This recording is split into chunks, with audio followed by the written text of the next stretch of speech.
Herkese merhaba, ben Doktor Gu. Kanalıma hoş geldiniz. Koronadan korunmak için maske takmayı unutmayın. Bugün sizlere çalışma alanınızı daha da güzelleştirecek bir çerçeve evinizdeki malzemelerle nasıl hazırlanır onu göstereceğim. Malzemelerimiz makas, raptiye, kerpeten, fosforlu ve kurşun kalem, çekiç, birkaç çivi, matkap, metre ve keten ip, eski bir çerçeve. Çerçevenin duvara gelecek yüzünü çeviriyoruz. Ve metre ile iplerin istediğimiz kadar ipin geleceği yerleri işaretliyoruz.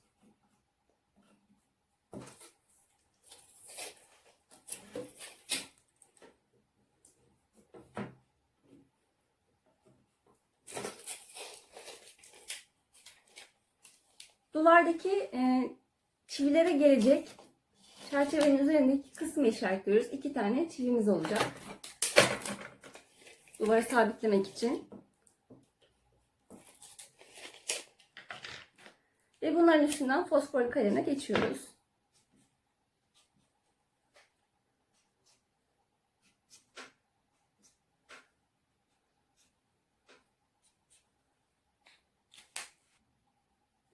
Daha önce matkap kullanmadıysanız mutlaka bir büyüğünüzden yardım alın. Ve güvenliğiniz için saçınız uzunsa saçlarınızı toplayın. İşaretlediğimiz deliklerden matkabı dik tutarak şu şekilde arkaya geçmeyecek şekilde koyuyoruz.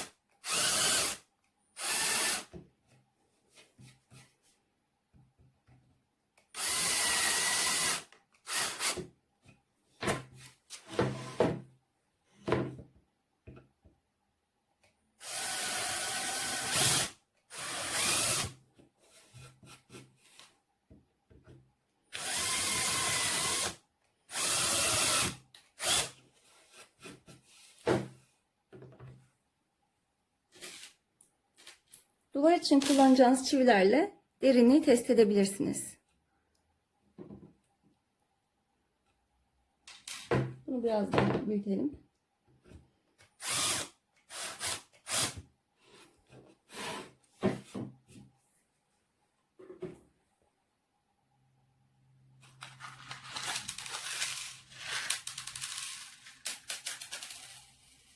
İlk raptiyemizi saplayalım. Ve biraz çekiçle vuralım.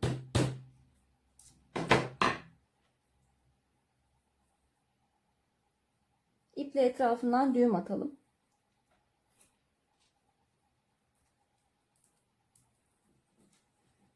Düğümü sıkıştıralım ve çekişle sağlamlaştıralım.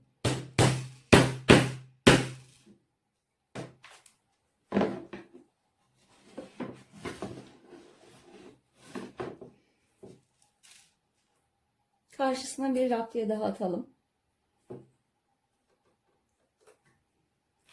İpi gergin bir şekilde etrafından dolayalım.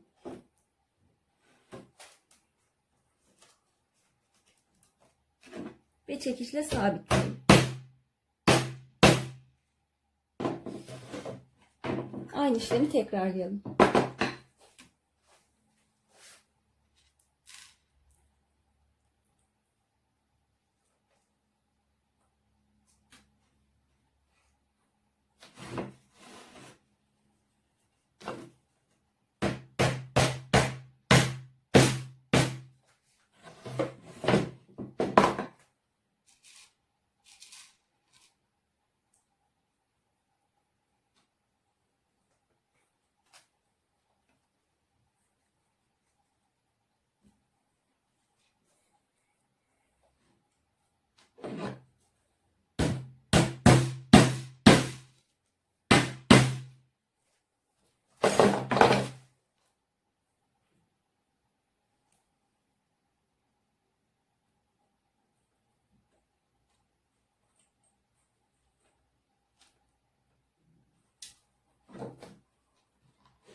kısaca keselim.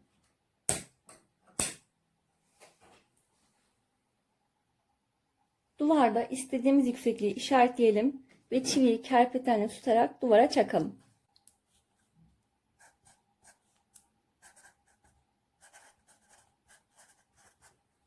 Artık panonuzu dilediğiniz gibi notlarınızla süsleyebilirsiniz. Çerçevemizi duvarımıza asabiliriz.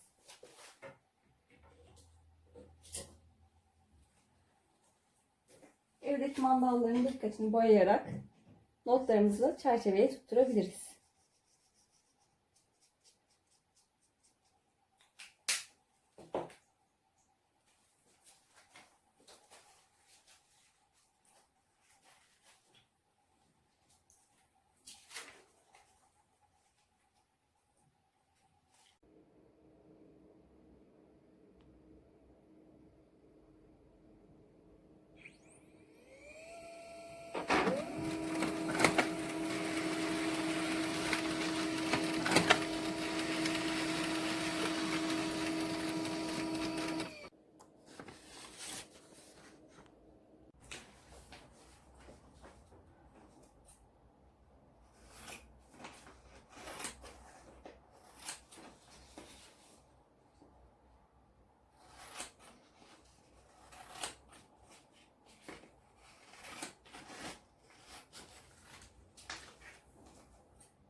Siz de kendi çerçevenizi yapabilirsiniz. Videomu beğenmeyi, yorum yapmayı ve kanalıma abone olmayı unutmayın.